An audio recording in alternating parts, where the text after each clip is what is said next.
शाळा सांभाळून तुम्ही हे सगळं कसं जमवायचे? ऍक्च्युली शाळा असं सांगू का, म्हणजे काय आहे की तसं बघायला गेलं तर मी 8वीत असेल त्यावेळेस कसं व्हायचं की वडील व्यवसाय सांभाळत होते. पण वडील रविवारी काय करायचे की बाबा चला एक आपल्याला आठवड्यातनं एक दिवस सुट्टी, परत जो काय दुकानाचा माल असेल तो रविवारी वडील काय करायचे, परचेस करायचे. त्यामुळे वडील रविवारी काय करायचे की पहिल्यांदा जी काय आपली हातगाडी होती ती बंद ठेवायचे. नंतर मी 8वीत असताना आम्ही काय केलं की चला बाबा वडील मटेरियल आणतात आहे, पण आपण रविवारी का बंद ठेवायची. म्हणून सुरुवातीला मी आणि हे भावानी दोघांनी मिळून काय केलं की रविवारी गाडी चालू ठेवली. आणि मग त्यावेळेस असंच की बाबा चला आई मिसळ बनवून द्यायची.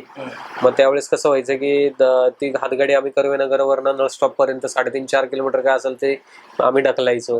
ढकलून दोघंही सोबत असायचं, चालत जायचं. मग ती मिसळ 8:30ला चालू करायची. मग त्यावेळेस 10:30-11 पर्यंत मिसळ असायची. मग 10:30-11 पर्यंत मिसळ झाली की मग परत ती भांडी वगैरे धुवायला हा भांडी धुवायचा, मी पण नंतर झाल्यावर मग मदत करायचो. मग आवरून 12:30-1 वाजेपर्यंत आम्ही काय करायचं की गाडी घेऊन परत घरी असायचो. मग अशा ह्याच्यात त्यावेळेस म्हणजे विचार केला तर म्हणजे मी 8वी म्हणजे 2000ची ही गोष्ट आहे. मग त्यावेळेस धंदा अगदी कसं होतं की मिसळ माझ्या मते 12 रुपये 14 रुपये वगैरे मिसळ असेल.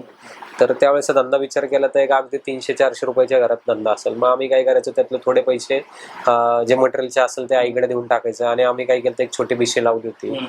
पण त्यातनं ते पैसे आम्ही साईडला ठेवायचो आणि आईकडे देऊन टाकायचं. मग ते काय असेल त्याच्यातनं आपलं शाळेतलं शिक्षण असू द्या किंवा हे असू द्या, असं त्याच्यातनं आम्ही जर सगळं आमच्या जगात थोडक्यात दोघांचं जे काय असेल ते खर्च भागवायचं.